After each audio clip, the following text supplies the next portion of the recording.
What I would say is that I would have to see the proof of that, of somebody pulling guard in a fight. Like in one of those World Star fights or whatever, I've never seen anybody pull guard in a fight. What I have seen is guys throwing punches, even if the jiu-jitsu guy can't throw, but eventually they tie up somewhere or another, like they get close, the distance is closed, and somehow they grab each other and they end up on the floor. That's what I do see a lot of. So you'd have to show me where that doesn't happen in one of those fights.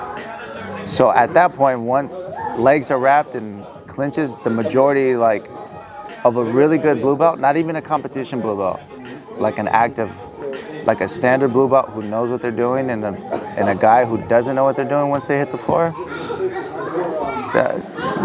the majority of the time the jiu-jitsu guy's gonna win. Yeah, I don't see, if you don't know what you're doing, if a guy's a solid blue belt and he knows how to control position, how does that not apply? It's not like he's doing berimbolos in the street. You know what I'm saying? I think the majority, even sport athletes in jiu-jitsu, understand what they can do in the street and what they can't. I mean, if not, your coach should be teaching you, of course, this move and this move is not going to work in, self-defense, scenario. But the jiu-jitsu is jiu-jitsu. It's just a matter of what you apply to what scenario you're in.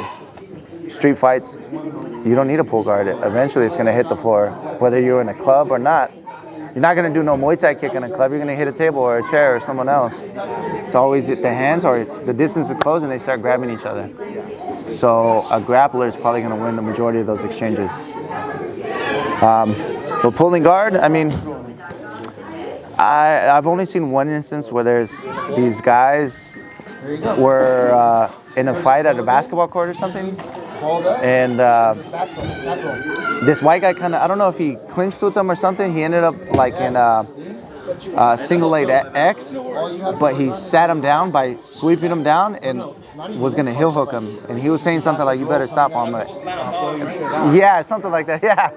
That's kind of like a sport jiu-jitsu, but he used it in the right, I don't know if the context is the right word, but he used it in the right scenario, like a sport move, but he sat a novice down and could have literally probably, yeah, even though the heel hook position might not have been 100% correct, but he would have done some damage to him, So when people say sport jiu-jitsu doesn't work, it's all on who's applying it in the scenario you're applying it in, I believe. But again, too, it's good for all jiu-jitsu practitioners to practice some of the, MMA concepts and even self-defense concepts, so they understand how to close distance when punches are thrown. Someone doesn't want to engage because they know you do jiu-jitsu or whatever. That's one of the reasons why I box too, is to understand jiu-jitsu better.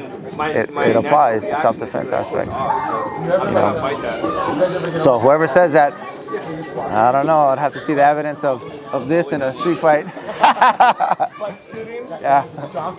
Yeah. So that's my, small opinion about that.